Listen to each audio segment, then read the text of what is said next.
So you drafted a tight end nice and early, so you wouldn't have to worry about streaming all season. And here we are. George Kittle out, Brock Bowers, who knows? Mark Andrews busted. Don't worry, we got you covered. We're going to do start sit for every matchup in week 2, quarterbacks and tight ends, and tell you who you can play.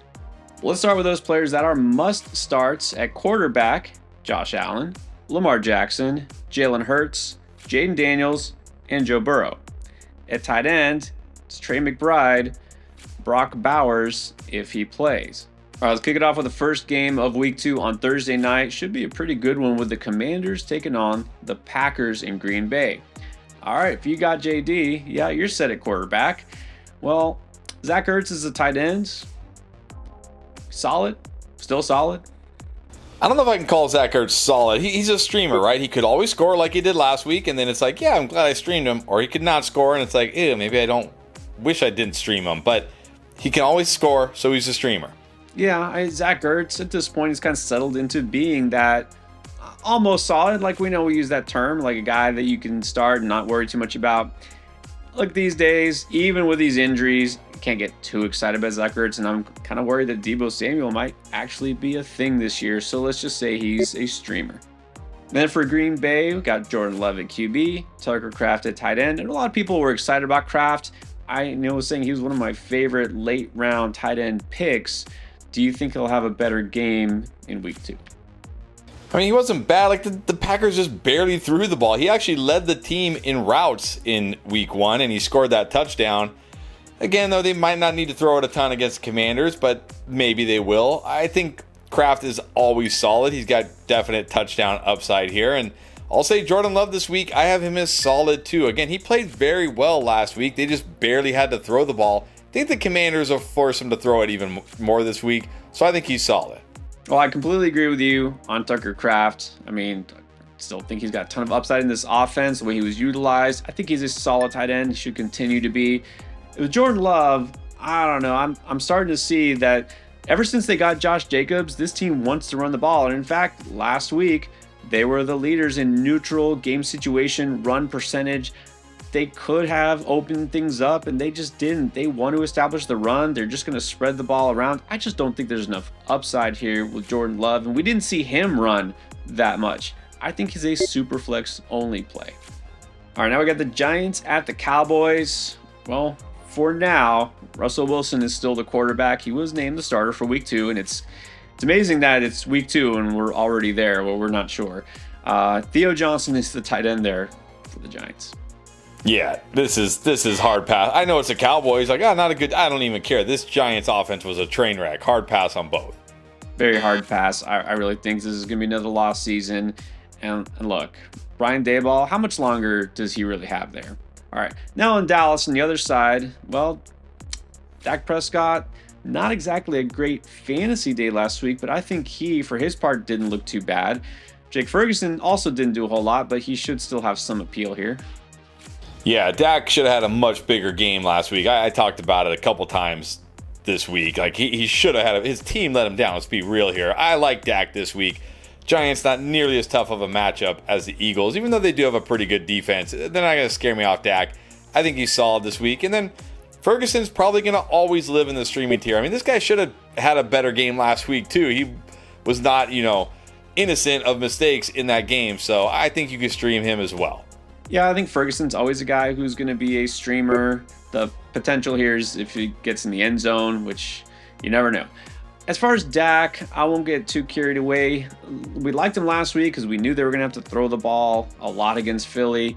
I don't know if they're going to have to throw the ball a lot against the Giants. And again, the Giants' weakness is mainly on offense, not defense. So I feel like he'll just come out with an okay stat line.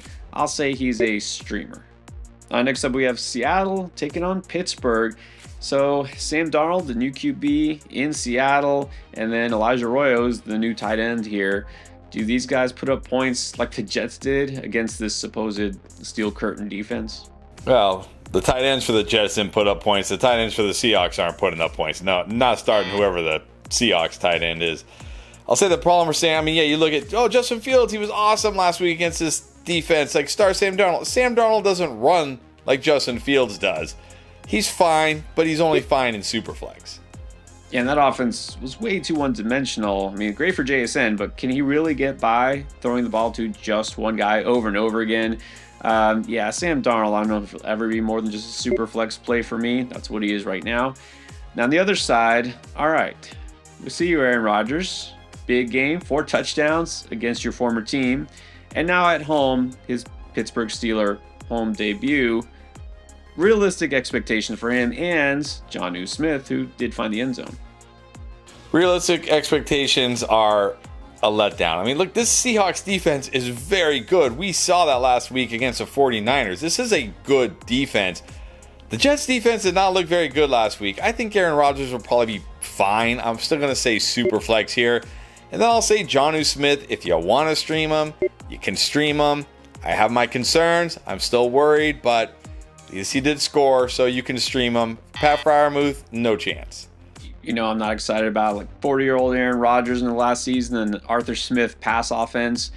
But here's one thing I actually think might continue is they're going to pass it a lot because they have Aaron Rodgers. Kind of like the Jets last year. You thought, well, they're still going to run the ball because they have a good defense and they got Brees Hall. No, just Aaron Rodgers out there. He's going to sling it. I really think this will continue. The Steelers had a 65% pass rate in neutral situations. This is not like the Steelers teams we've seen lately. This is more like the Big Ben Steelers teams. And for one season, we just might see that. We might see Rodgers just airing it out as much as possible. That said, he doesn't run. He's not going to throw 4 touchdowns again. I think he's just a super flex play this week. Look, Jonnu Smith, also 20% target share. He's part of this offense. I think he's at least on the streaming radar. There's still plenty more players to talk about. Quick reminder, you got questions, you don't have to wait for our live streams. We'd love to see you on there, but don't forget about Draft Lane. You can ask us questions anytime on the app. Just go to the little conversation tab, ask away, start sit, trade, waiver wire, and more. All right, let's go Rams, Titans now. I haven't done the math yet. This might be the biggest age discrepancy between starting quarterbacks that we've had in a long time. We got Matt Stafford on one side and the rookie Cam Ward on the other. Let's start with the vet. Matt Stafford at QB, still alive after one game. And then I think Tyler Higbee is technically the starter at tight end. It doesn't matter who the starter at tight end here. Like, not starting the tight end. As far as Stafford, I'll say this: this is a better matchup than he had last week against the Texans on paper. But look what the Titans just did to Bo Nix. Was that the Titans? Is this defense actually good, or is Bo Nix going to be terrible this year? I guess we'll find out. That being said, I mean, it's Stafford. He's got McVay. He's got Puka. He's got Adams. He's got weapons here. But also, what's the upside? Super flex only. Stafford's pretty much always going to be super flex only. You know he doesn't run, no rushing upside. And they don't really need to air it out too much because they got Kyron Williams there. So that's what he is here, and that's what he's probably going to be. Now, on the other side, you know I love me some Cam Ward. It's way too soon. Man, that offense looked pretty rough still. And then I like Chiga Okonkwo, but also probably too soon, right? I'm actually gonna say Cam Ward. I think you can start him in Superflex this week. I know the results weren't there, but man, Calvin really dropped a couple nice passes. I thought Cam Ward looked really good, honestly. Yeah, the numbers weren't necessarily there, but I thought he made some good throws. I mean, it wasn't perfect, but it was his first game. I think if you want to stream him this week in Superflex, you can. This isn't a terrible matchup. Chig, just a streamer. Not even one of my favorite streamers, though. All right, now Bills at Jets. Got to wonder how many points we put up in this game. Josh Allen still looks like the MVP. Dalton Kincaid did find the end zone, but do you think that that's just what he's going to live off, is one of these touchdown-dependent tight ends, or is there more to come? There might be more to come. I know people are going to be, oh, look at the snap count. Look at the snap counts. Oh, my gosh. But he had the same first read percentage as Khalil Shakir. So, he might not be out there a ton, but when he's out there, Josh Allen's looking for him. He's never probably going to be a guy that you're going to love having as your tight end, but I think as far as streamers go, he's one of the better ones. Yeah, I mean, look, he is what he is. I already said this. He's going to be a high-end streamer because of the offense he's in, but Shakir, now Keon Coleman all of a sudden is emerging, possibly. They're going to spread the ball around. He's never going to be a focal point, so streamer with upside. And then on the Jets side of things, Mason Taylor made his first start at tight end. I'm not sure how much that matters, but Justin Fields, I mean, man, I know you were all in on Justin Fields this preseason, you're probably ready to do a victory lap. No. I know, but I know there's a lot of people out there after week 1 already saying they're right. I've been playing this game a long time. I know it's way too soon to say anybody is right about anything yet. But that being said, I'll tell you one thing I was definitely wrong about. Not trusting my boy Justin Fields last week against the Steelers. I was very worried. I should have gone with Justin Fields. Man, he looked great. You got to feel good about Justin Fields. Now he gets this Bills defense that just allowed Lamar Jackson to run for 70 yards and a touchdown. I know he's not Lamar Jackson, but he's going to put up some rushing yards on this Bills defense and probably throw. It got to be a strong start this week. Yeah, I think it was just completely logical. We were right to be a little worried that he was facing the Steelers defense, which was supposed to be tough, and wanted to see how he connected with his new teammates, being out there. No questions, no concerns. If you got Justin Fields, just start him. On the other hand, we got a lot of questions about the Miami Dolphins offense. Like, does it exist? Are they going to score points at all this season? But they're also playing the Patriots. Patriots, they didn't have a great week 1, but there was some life in that passing game at least. So expectations for Drake May, who gets to face this Dolphins defense that rolled over, and then a guy like Hunter Henry, who actually got a pretty healthy target share as well. Yeah, you got to like both these guys this week. I mean, the Dolphins just made Danny Dimes look like an MVP candidate. I think Drake May's got to be a solid start, and same with Hunter Henry. Like you said, I mean, this guy was targeted. We always would say, oh, maybe he can score. Maybe he doesn't need to score anymore. In this matchup, both these guys are solid. Yeah, so one thing that, what was good about Drake May, he's put up close to 300 yards. I mean, he was connecting with multiple receivers. Good, but the downside is only one designed run, and that's what everybody who's screaming Drake May is going to break out was saying he can run, right? He's put up a lot of rushing yards. Look at what he could do.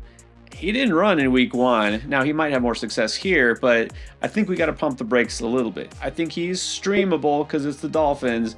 That's it. I really like Hunter Henry this week. Mention him as a waiver wire pickup. If he's available, he should be your first priority. And I actually am going to bump him up to the strong tier this week because I'm not going to have Kittle, possibly no Evan Engram. We still don't know about Brock Bowers. He might want to be one of the top scorers against this defense. All right, let's talk Tua. I mean, look, it's just one game. I know Tua is not that bad, right? We've seen him be really good sometimes, but is this team just going to be completely lost this season? I know. Again, I just said you don't want to overreact to week 1. We've seen more football seasons than you and I would probably like to admit. We've seen teams have terrible starts before, but what really worried me was like it didn't look like the team even like had that like the fire, like that passion, like, hey, we're getting beat, but let's try to do something. No, it's like they just couldn't wait for the game to end, it almost seemed like. I'm going to put Tua in the super flex tier because, again, it's like he's got to be better, but I totally understand if you're like, nope, not going to do it. And then whoever the tight end, if Darren Waller even plays, do we even care? No, I don't care about the tight end. I'll say Tua super flex, but, man, I totally understand if you sit him. I don't want to harp on this too much, talk about it plenty on the live streams throughout the week, but yeah, I think I don't want any part of this offense. I'm going to sit Tua. I don't see it getting better. I'm telling you, I'm not like completely tapped in just because I'm a Dolphins fan and I don't know everything. I got this vibe already. I'm telling you, McDaniel's not going to make it through the season. This offense is going to be dysfunctional. I think this whole team has basically, like you said, kind of just thrown in the towel already. So it's no to Tua right now. I don't know if Darren Waller's even still going to play. If he does, I don't care. All right, let's move on to the Jaguars at the Bengals. All right, so despite a lackluster stat line, Joe Burrow is still in the must-start category. His tight end room is a little bit different now. We got Mike Gesicki still there, and Noah Fant. Yeah, remember Noah Fant? He's a Bengal, and he scored a touchdown. Does this give you some pause if you were considering Mike Gesicki at all? No, I think it's just a random touchdown. I still think Gesicki is a streamer. Not a great streamer, but a streamer. He could score. He could do nothing. If you're desperate, sure. Not my favorite streamer. I think it means enough that, look, I didn't love Gesicki anyways, but yeah, Noah Fant is going to be at least somewhat involved here. They rotate tight ends. Long story short, I don't think you need to start Gesicki, even if you're dealing with an injury. There's other tight ends who are better. And the Jaguars side of things, Trevor Lawrence, look, he missed some passes. He did not look very good in the first game of the Liam Cohen era. Brenton Strange still managed to get by, somehow led the team in receiving yards, which is strange. What do you think we'll see this week? Yeah, I was not very impressed by what I saw with Trevor Lawrence there. I know it's the Bengals, but look, they did a good job against Joe Flacco here, so I can't trust Trevor Lawrence in 1 QB leagues yet, super flex only. And then I'll say Brenton Strange. I'm going to say he's a streamer, but I do have a little bit of concerns. He had less routes than Diami Brown in this game. They had the same amount of targets. But it is the Bengals. They did do well against Joe Flacco, but they didn't do well against the tight ends Harold Fannin Jr. and David Njoku. So he still has upside, a good streamer this week. Oddly enough, I'm going to be a little higher than T-Law this week, higher than you, because, I've never been a huge fan of Trevor Lawrence. But, week one, offenses are usually a little rusty in terms of, those procedural things, and they just haven't been on the field in the preseason. They're trying to protect these guys. We'll see more points, I think, in general week two. We'll see this passing game get better. I still don't love T-Law overall, season long, but I think he's, based on the fact he's playing this Bengals defense and they should have to sling it, I think he is a streaming option. And I like Brenton Strange. I think he's a solid option because Cincinnati still terrible against the tight end. All right, this is going to be a fun one. Not really. 49ers at the Saints. So we got word, kind of out of nowhere, Brock Purdy may not suit up in week two. Apparently it's a shoulder and a toe thing. We'll see what happens here. If he doesn't go, welcome back Mac Jones. And then at tight end, nope. No George Kittle for you, but this just, of course, opens the door for Jake Tonges. I think I'm saying that right. Thoughts? Well, my thoughts are, I know he had the game-winning touchdown, but I'm not starting Jake Tonges at tight end. You can do better here. I'll say this about Brock Purdy. If he plays, he's got to be a strong start this week. I mean, even again, without Kittle, without Jennings last week, against that tough Seattle defense, he still put up a pretty nice game. Now it's the Saints. I mean, come on, they made Kyler Murray look good. If he plays, he's good to go. He's a strong start. If he doesn't play and it's Mac Jones, I'm probably going to say sit, although I could see starting them in Superflex because, again, it is the Saints, but I probably don't want to. Definitely don't want to. But as you reminded me, last year, at the end of the year, Mac Jones was with Jacksonville. He actually had some decent games. Like you said, Brock Purdy, this kind of came out of nowhere, right? Didn't see any obvious injury during the game at the end of the night Sunday. Never heard anything about this, but of course it's the 49ers, so why not? If Purdy starts, I think he's a solid start, regardless of the Kittle and the Jennings injuries. He's still got C-Mac, he's still got Pearsall. This isn't a bad matchup whatsoever. If Mac Jones is out there, super flex only. And then Tonjes, no thanks. But let's not forget about the New Orleans side of things. Spencer Rattler, still the guy there. And Juwan Johnson, I guess you could call him kind of a pleasant surprise from week one. Pleasant surprise, led all tight ends in expected fantasy points, ran 96% of the routes, 24% target share. Like, if this guy's name was Trey McBride or Brock Bowers, we'd be like, oh my gosh, he's going to win leagues. But his name's Juwan Johnson, so we're not saying that. But man, gotta feel good here. I'm going to say a solid start this week. Like, we don't know about Chris Olave, but even if Olave plays, any tight end that is getting targeted this much, that is out there this much, has value. Now, Spencer Rattler is going to cap his ceiling, of course, but he still has value. Then Spencer Rattler, I mean, the guy attempted 46 passes and still did nothing for your fantasy team. No, I'm not starting Spencer Rattler. No, you should really not need Spencer Rattler. Hopefully, even when the buys come, you should hopefully still not depend on Spencer Rattler. Don't play him. And then Juwan Johnson, yeah, you've got to be encouraged here. This is a guy you feel like always has had a chance to break out, but he's had a lot of injuries and obviously some bad quarterback play, which doesn't seem to really have changed. But yeah, you got to follow the target share. Let's call him, in a week where a lot of tight ends are hurt, a solid option. Browns going to Baltimore to take on the Ravens. Welcome back. Joe Flacco, this time again as a Cleveland Brown. And now all of a sudden, two tight ends in the mix, David Njoku and the rookie Harold Fannin Jr., who, let's face it, he showed out in his first NFL game. So this is aggravating, not going to lie. We were all over David Njoku in the preseason, did not think Fannin would be a thing this soon. What do you do? Yeah, I still think both these guys are streamable. I mean, you look at it, David Njoku actually ran 9 more routes than Harold Fannin Jr., but Fannin had 4 more targets for whatever reason. I think both these guys are going to have value because the Browns did run a lot of 2 tight end sets this week. So I think if I have to pick one, I got to pick Fannin right now just because of what we saw in week 1. But I think both are streamable, Fannin, of course, being my preference. And then Joe Flacco. Nah, come on. This guy couldn't do anything against the Bengals. Now he's going to do something against the Ravens, a way better defense. No way, I'm not starting Joe Flacco. Well, okay. Joe Flacco didn't light it up against the Bengals. That wasn't as high a scoring game as we thought, partly because the Bengals just didn't put up that many points. Really, Joe Flacco still came close to 300 yards, but look, he's super flex possible, right? If you need a super flex option in 2QB league, he's not the worst option. He'll still probably throw it a lot. As far as the tight end situation, part of me wonders, not trying to throw cold water on the rookie hype here, but it feels like with Fannin and with Dylan Sampson, the rookie out of the backfield, it's like they were forcing the ball to the rookies, almost like they were trying to catch Cincinnati's defense off guard, like they expect us to go to Njoku. Because remember, Njoku slayed the Bengals last year. So it's like, we're going to trick you. We're going to throw it to the other tight end. And I don't know. I feel like we're not going to see that again just yet. I also can't put Njoku over Fannin. They're both just streaming options until we figure out what's going on here. Now, on the Baltimore side, you know about Lamar Jackson, good to go. Mark Andrews, not so good last week, even in a huge shootout game on Sunday night. So this wasn't because of Isaiah Likely. Remember, he didn't even play. So what gives?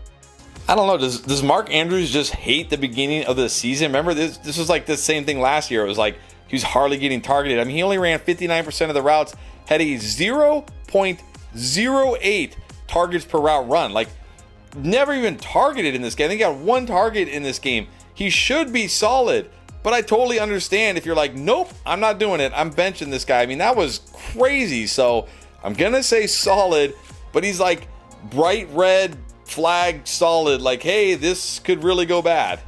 Like scary solid, kind of. I know he should have been good last week. Maybe he'll be good this week. Just don't quite know. I don't think it has anything to do with the other players in the mix here, Hopkins or whatever. It's just one of those games. Gonna chalk it up to a bad game. He'll still be solid this week, I think. All right, now let's get to the Bears at the Lions. All right, Bears playing on Monday night. Didn't see them exactly light up the scoreboard in the Ben Johnson debut. Now we get the Ben Johnson revenge game, although I'm not sure who it's revenge for. Probably the Lions. All right, so Caleb Williams, also not huge numbers, although he was actually surprisingly good running the ball. Ran in a touchdown, maybe a new element to his game. Let's talk about him, his expectations for this week, and the rookie tight end, Colston Loveland. Well, I'll start with Loveland. You can't feel good yet. I mean, he had less snaps than Cole Kmet. It's going to be a little while for Loveland here. So if you've got him on your team, keep him on your bench, but I wouldn't start him this week. I'll say Caleb Williams. I like the efficiency. I like the fact he looks better in the pocket. The running is nice, but I'd love to see some more downfield shots. And this Lions defense is good, and he's on the road in Detroit. So as much as I like Caleb Williams, I don't think I could put him in solid this week. I think I'm just going to say super flex. Loveland, exactly. You're right. We're worried about too many other options in the receiving game here, right? Not fantasy relevant just yet. And then for Caleb Williams, I think he'll probably do a little bit better in week 2. I think he'll just continue to get better as the season goes on. My thing is, in this game, if Detroit puts up a lot of points at home, which they tend to do, or at least enough that the Bears will actually have to throw the ball more. They didn't have to throw the ball against Minnesota because Minnesota did nothing on offense, right? I think Caleb Williams is at least a good streaming option. Now, what about the Lions, who did a lot of nothing in week 1? Do they get right because we're getting home Goff? Exactly. Look, I said on most choices, I was like out on Goff. On the road against Green Bay, did not expect a big game. I mean, I expected a better game than that, but didn't expect a big game. But now at home against the Bears, we don't know, like Jalen Johnson didn't play last week. We don't know if he's going to be healthy. I think he's going to rebound here. I think he'll be solid. And then Sam Laporta, I mean, that was like rookie year looking Sam Laporta. If he's going to play like that, we're going to have to put him in must start pretty soon. But this week, I think he's definitely got to be a strong start. On the road in Lambeau versus at home in the Dome, big difference, especially for the Lions. This feels like a get-right game for them, so I'm going to say that Goff should be solid. And then Sam Laporta, also pretty solid. I wonder if they then try to actually throw it to the receivers maybe a little bit more this game, which they didn't do last week. A lot of short passes and dump offs, Gibbs, Laporta. But he's still very solid. He's looking healthy, and maybe that's the key. Next up is the Broncos at the Colts. All right, in Denver, got Bo Nix, but maybe not Evan Engram. Left with a calf injury. You know, Engram has had injuries over the past few years, so we'll see what his status is. All right, let's start with Nix. You know he's going to be out there. Yeah, this is going to be the toughest decision of the week at quarterback without a doubt, because on the one hand, it's like, was last week just a bad game? Is Bo Nix going to have a terrible second year? Are the Colts actually a good defense? I keep asking that question. Like, maybe the Colts are actually going to be a good defense this year. So I totally understand if you're like, I just want to go stream somebody else and put Nix on the bench and not trust it. But he should be solid this week. I mean, I still believe the Colts are not going to be an elite defense this year. I think he should be solid. He did have 4 design runs. That's nice to see.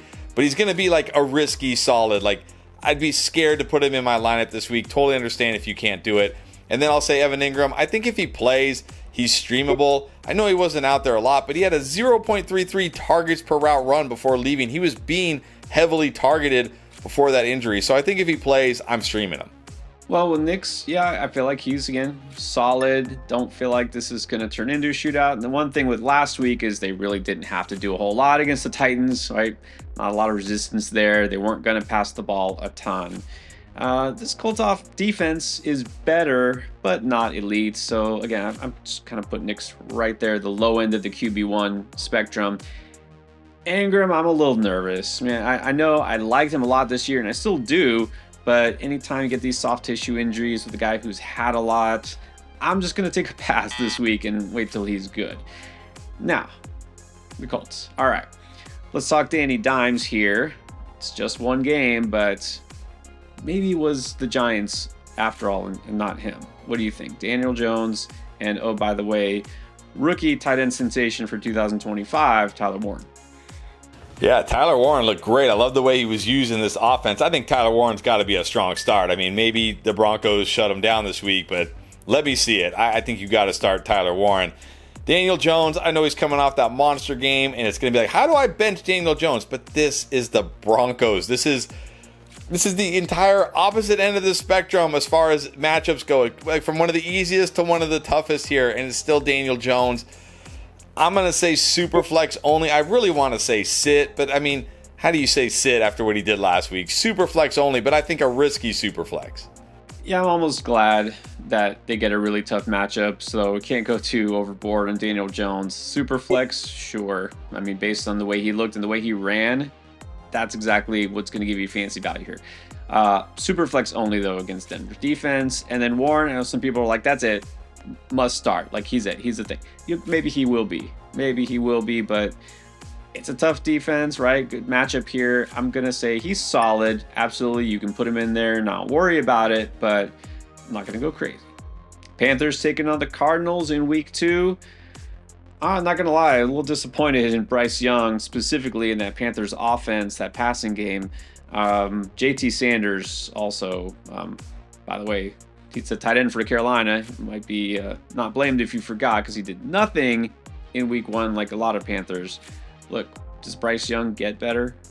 I think Bryce Young gets better. This is not as good of a matchup. But look, Bryce Young actually played better than the numbers show. I mean, he wasn't phenomenal, but he played better than the numbers show. Had some, bad drops by his receivers out there. So I think super flex fine. I'm not going to put him in a 1 QB league, but super flex fine. And then, Sanders, I mean, 4th on the team in routes, targets, air yard share, and then it's not JT Sanders time yet.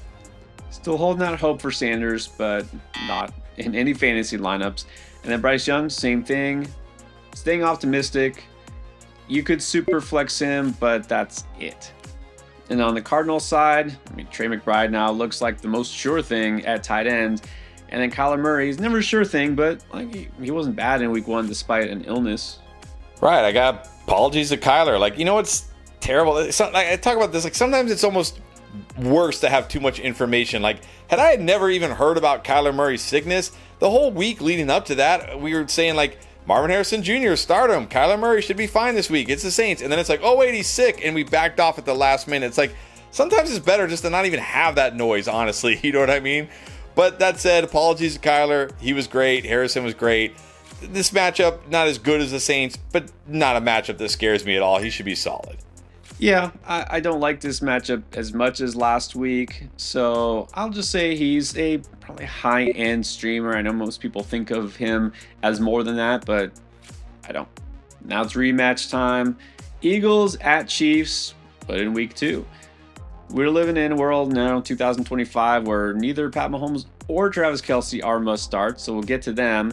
Jalen Hurts is a must-start. What about Dallas Goedert? Yeah, you got to feel pretty good here. I mean, had a nice game last week. And look, if A.J. Brown's not healthy and Devonta Smith isn't going to do anything, somebody else has to catch passes. That probably means Dallas Goedert. So I think he's streamable. And one of the more surprising things besides AJB's box score is the fact that Dallas Goedert led the team with 7 targets. I don't think that's going to happen again, but at the same time, this is a good Chiefs secondary. They got really good corners, and maybe Goddard is involved quite a bit too. I think he's a high-end streamer. All right, now Mahomes, Kelce. Look, Kelce got that touchdown. Good for him, but didn't really do a whole lot else. And then Mahomes now, I mean, already behind the 8 ball, no Rashee Rice, and now no Xavier Worthy. Yeah, but I'll say this about Mahomes. If he's going to run like that, he'll be just fine. But there is worry here that, like, the weapons, once again, Patrick Mahomes goes from having all these weapons around him to no weapons around him. But I'm still going to say Mahomes is a solid start. It's Patrick Mahomes here. Travis Kelce, oh man. I mean, yeah, he ran the second most routes on the team last week. Only a 0.11 targets per route run. And this was only 2 catches in this game without Xavier Worthy. I know he scored, but man, if he doesn't score, he absolutely bombed. I'm going to say solid. I really want to say like stream or even sit Travis Kelce, but it's Travis Kelce, it's Mahomes. I'll say solid, but risky solid. Yeah, I got to keep Kelce solid as well. No Worthy, no Rice. That means he's still going to be involved. I mean, they'll still always involve him anyways, but maybe a little bit more than he deserves at this point. And again, if it was pretty much any quarterback besides Pat Mahomes, you'd be a lot more concerned with those injuries. He finds a way. Again, even last year, didn't have Rice last year, didn't affect him too much. He's not elite anymore for fantasy, but he's solid. All right, the thing with Kelce, though, is even if you start him, doesn't mean you got to love his line on Underdog. Right now, they got him at 5.5 receptions. He only had 2 last week. So, regardless of whether you're starting him or not, I'm taking the lower there for week 2. You can do that. Any other pick you like. Remember, if you haven't tried Underdog yet, sign up now. Use code ENDGAME. Our code gets you up to $1,000 of bonus cash. Plus, you get a free pick. You can use this Travis Kelce pick. I'm going lower on the receptions. You can pick whatever you like. You also get a freebie. And don't forget, new customers, you play $5, you get $50 in bonus funds added to your account just like that. So sign up for Underdog if you haven't yet. Just make sure you use code ENDGAME when you check out. Next matchup is the Falcons taking on the Vikings. All right, let's start with that Falcons offense. Michael Penix Jr. looked pretty solid, and so did Kyle Pitts. Here we go. Here we go. I'll say first, Michael Penix Jr. I mean, this guy gives us everything we want in a fantasy QB. He runs enough. He's not afraid to take shots down the field. He's not just a check down merchant. I mean, how can you not feel good about Michael Penix Jr.? I know it's a tough matchup against the Vikings, but as long as Drake London is healthy, and it sounds like he is, I think he's a solid start this week. And I'll say Kyle Pitts. I'm going to say, like, if you have Pitts and Kelce and you want to start Pitts over Kelce, I'm totally on board with this. I mean, he ran the same amount of routes as Kelce, but he had a 0.21 targets per route run rate versus a 0.11. So I'm going to say Kyle Pitts. I'm still going to put him in the streaming tier. Probably should put him in the solid tier, but he's like high-end streaming tier. Well, I'm going to swap these two guys. Look, Penix looked solid and not just passing the ball, but where would that rushing come from? Didn't see him do that really much last year. Didn't expect it, but 6 carries, got that touchdown. I don't expect it to be a big part of his game all of a sudden, but it was nice to see, and he's just a very accurate passer. But that said, on the road against the Vikings, this defense attacks quarterbacks. They don't typically give up big games to quarterbacks. I just think he's a high-end streamer for now, especially we don't know the situation with his receivers, London and Mooney, so that worries me just a little bit. And then with Pitts, also because of that exact same situation, I'll go solid. He's getting targeted. He looks healthy. Don't want to dive headfirst in just yet on the Pitts breakout, but maybe. In Minnesota, I think at halftime of Monday night, I think Vikings fans were maybe pining for Kirk Cousins to come back, or a little panicked on J.J. McCarthy because he looked pretty awful and then redeemed himself. Maybe we got something here. T.J. Hawkinson, not a great game though. What do you think will happen basically week 2 of the J.J. McCarthy era? Well, this is a better matchup. I mean, the Bears not a elite defense, and they were missing Jalen Johnson last week, so they had missing their best corner. But the Falcons secondary doesn't really scare me here. But, it's like McCarthy, for a half or more, I mean, he was looking horrible. Did finally throw that touchdown to Jefferson, that wheel route to Aaron Jones. Looks serviceable. But still, I don't want to start this guy in a 1 QB league yet. Super flex only. I'm going to give Hawkinson a pass here, but can't feel good about what we saw in week 1. I'm just going to say solid, but I'm getting a tiny bit nervous, I guess. It's too early to get nervous, although I don't feel great. I'm going to actually back off a little bit on Hawkinson, just enough. I think he's still a solid start. I think you got him. You pretty much just put him in your lineup. J.J. McCarthy is definitely not more than a super flex option right now. It's interesting, both this Minnesota offense with McCarthy and this Falcons defense with their draft picks still going to be developing, and might be kind of like a feeling out process early in this game. I don't expect a lot of points. Then Monday night, game number 1 is the Buccaneers at the Texans. All right, so Baker Mayfield now lost one receiver, but he has gained another possibly elite one in Emeka Egbuka. So pretty good in week 1. Should really be pretty good here in week 2 against the tough Texans defense. And then there's also Cade Otton still there at tight end. Nah, Cade Otton, not thinking about Cade Otton. Sit Cade Otton. Baker Mayfield, last week I loved him, said strong start. He was great. This week I'm just going to say solid because this is a much tougher defense here. But he runs a little bit. We know he'll throw it a ton. We know he's got upside. He's got 2 good weapons still. So I'll say solid. Yeah, that feels about right. Can't love him in this matchup, but if I have Baker Mayfield, I draft him as my starting quarterback. I'm not searching for a streamer. I'm not going somewhere else. I think he'll be fine. And no to Cade Otton. On the other hand, CJ Stroud didn't exactly look great in his first game of the season. Dalton Schultz really didn't do a whole lot either. No, Dalton Schultz had the same amount of targets as Cade Stover, his fellow tight end. You can't start Dalton Schultz. And then CJ Stroud, I still think maybe we can see something closer to rookie year CJ Stroud, but until we do, I can't start him in a 1 QB league, super flex only, even in a good matchup.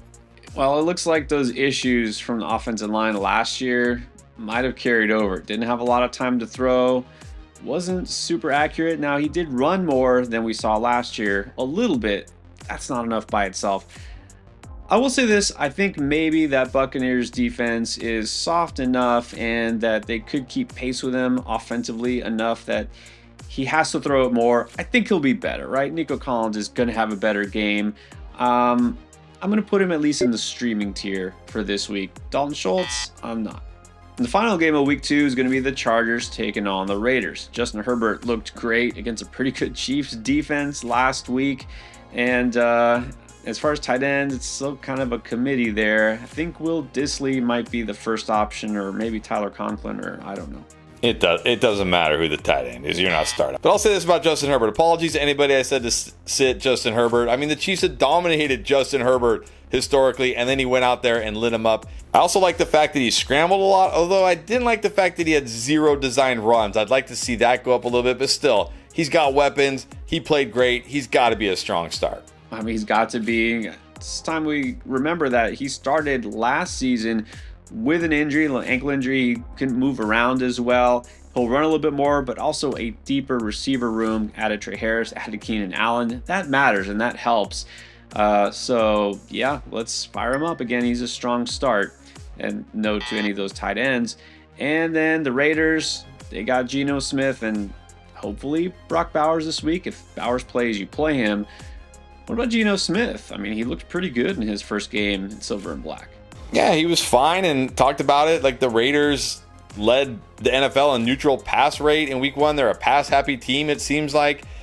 Chargers are a good defense, but he should be solid. I can't play him in 1 QB leagues, but I still think he's a very good option in your Superflex leagues. Agree, Superflex is fair. He might put up a good amount of yards again, but I don't feel like this offense will explode for points against a pretty good Chargers defense, so solid Superflex play. If for some reason you missed the running back or wide receiver start sit or any of the other content we got to help you win in week 2, it's all right here.